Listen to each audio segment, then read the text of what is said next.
नमस्कार। 2024 लोकसभा चुनाव आने वाला है और आपने देखा है इससे पहले दो लोकसभा चुनाव हो चुके हैं, उसमें कांग्रेस की किस तरीके से करारी हार हुई है और उस हार के पीछे क्या कारण है और कौन कौन से वो बिंदु है जिसमें राहुल गांधी और कांग्रेस पार्टी को ये बड़ी हार का सामना करना पड़ता है और कांग्रेस क्या इन मुद्दों पर ध्यान नहीं देती है कि कांग्रेस को इस तरीके की हार का सामना करना पड़ता है। और इन सभी मुद्दों को लेकर जो 10 बड़े कारण हैं कांग्रेस की हार का और राहुल गांधी की हार का, उसको हम आपको बताएंगे पॉइंट वाइज। आपकी इस पे जो कुछ भी राय है आप कमेंट कर सकते हैं। कौन से मुद्दे हैं जिस पर राहुल गांधी और कांग्रेस पार्टी हार रही है, कौन से वो मुद्दे हैं जो कांग्रेस पार्टी को कमज़ोर कर रहे हैं। तो इसमें हमने आपको पहला जो बिंदु रखा है, जो पहला बड़ा कारण है, वो है कांग्रेस पार्टी और राहुल गांधी की जो हिंदू विरोधी छवि है। जिस तरीके से राहुल गांधी ने अपनी छवि बना रखी है, किस तरीके के वो बयान आए दिन हिंदू देवी देवताओं पर देते हैं, हिंदू धर्म के खिलाफ देते हैं, किस प्रकार से उन्होंने, आपने देखा होगा अभी राम मंदिर की जो प्राण प्रतिष्ठा थी उसमें उन्होंने जिस तरीके से भारत के 100 करोड़ हिंदुओं के जो आराध्य भगवान श्री राम हैं उनके प्राण प्रतिष्ठा में वो गए नहीं, तो उनकी जो छवि थी वो एक हिंदू विरोधी की बनी और कांग्रेस पार्टी की जो छवि है वो पूरी तरीके से कि हिंदू विरोधी की बनी। आपने देखा होगा राम मंदिर पर किस तरीके से कांग्रेस पार्टी की तरफ से कपिल सिब्बल वो सुप्रीम कोर्ट में बाबरी मस्जिद के जो पक्षकार बने हुए थे। तो ये जो पहला जो बड़ा मुद्दा है कि राहुल गांधी और कांग्रेस पार्टी अभी जो हिंदू विरोधी छवि उनकी बनी है वो बरकरार है और उनके जो बयान है, उनके जो पार्टी में जो नेता रहते हैं उनके सबके बयान लगभग हिंदू विरोधी बयान रहते हैं और एक जो खास धर्म है उसके समर्थन में वो आए दिन ऐसे बयान देते हैं। और उसी वोट को पाने के चक्कर में कांग्रेस पार्टी जो 80 करोड़ या 100 करोड़ के लगभग जो हिंदू है उनके वोट उनको नहीं मिल पा रहे हैं। ये एक उनकी हार में एक बड़ा कारण है। और दूसरा जो उनकी हार में बड़ा कारण है, आपको हम बता रहे हैं परिवारवाद। कांग्रेस पार्टी में आपने देखा होगा किस तरीके से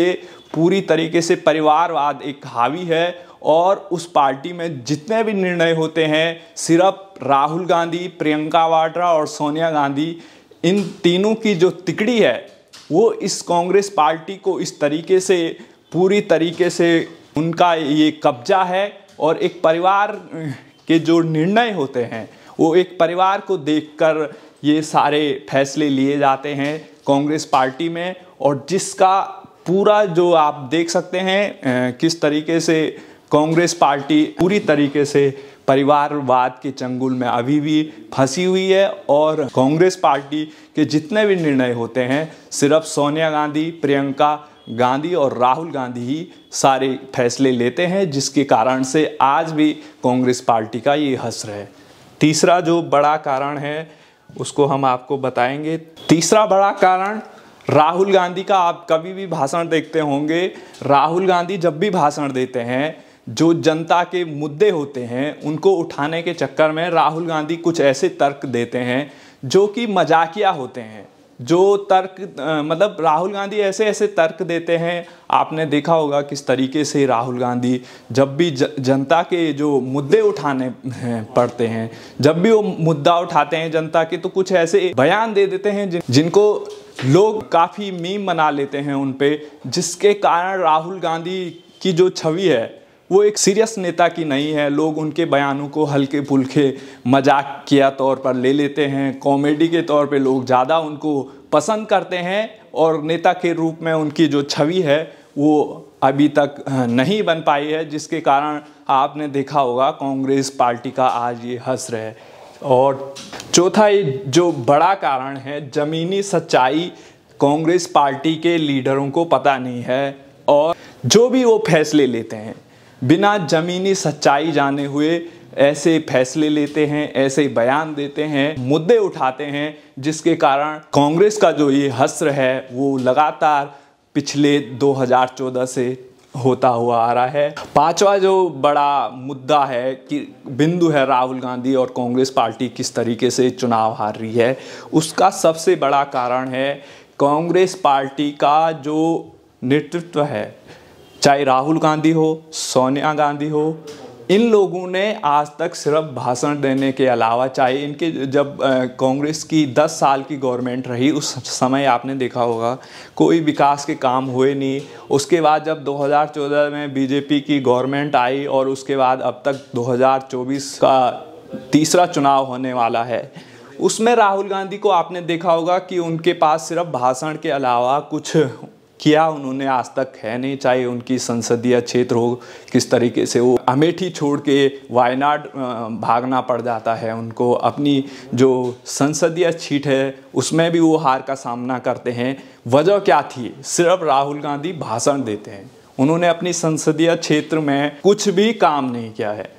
जिसके चलते वो चुनाव हारते रहते हैं। दूसरा आप देख लीजिए प्रधानमंत्री मोदी की जो संसदीय सीट है वाराणसी, वहाँ पर वो किस तरीके से नए नए काम कर रहे हैं, जिससे लोग उनको आए दिन लगातार पिछले 10 सालों से जिताते आ रहे हैं। और ये कांग्रेस के लिए हार का पांचवा सबसे बड़ा कारण है।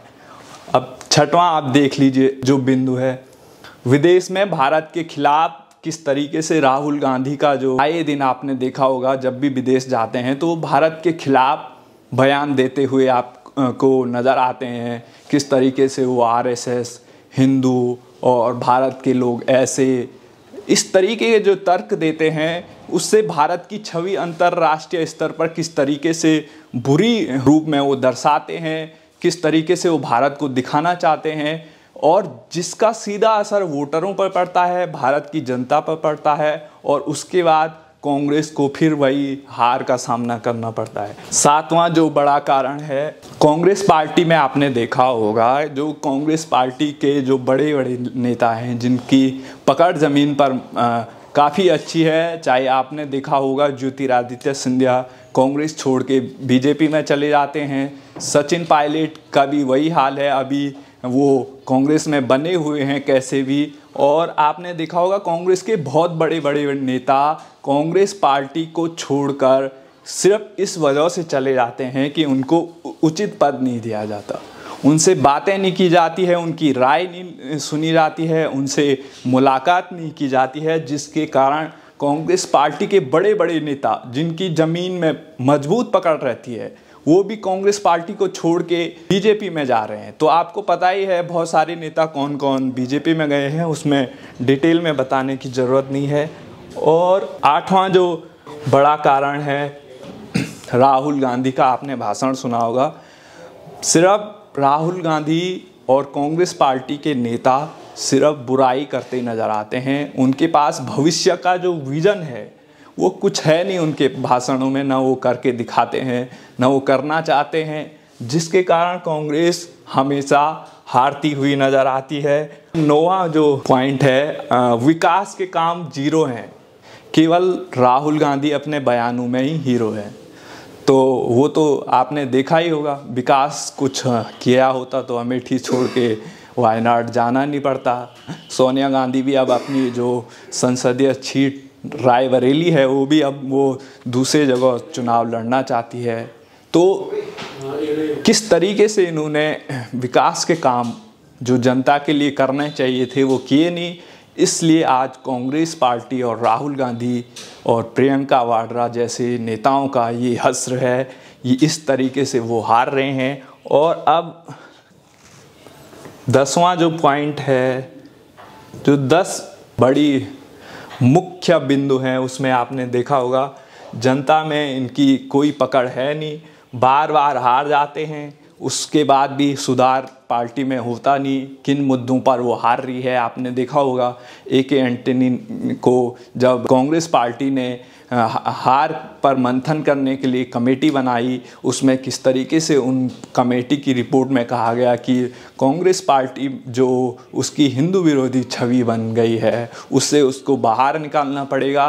और ये जो कांग्रेस पार्टी को सुझाव दिए गए थे उसके बाद भी अभी कांग्रेस पार्टी कोई उसमें सुधार नहीं ला पाई है, जिसके कारण आपने देखा होगा कांग्रेस इतने बड़ी हार लगातार 2 बार से आपने देखा होगा 2014 से लगातार हारती हुई नज़र आ रही है और तीसरी बार अब 2024 में भी कांग्रेस को अपनी जो बुरी हार है वो सामने नज़र आ रही है और जो सीटें उनके पास है वो भी अब उनके पास होगी नहीं होगी ये भी अब सोचने की बात है। आपको क्या कारण लगते हैं कि कांग्रेस पार्टी और राहुल गांधी बार बार आखिर क्यों हार रहे हैं? इस पर आपकी जो भी राय है आप कमेंट कर सकते हैं। धन्यवाद। जय।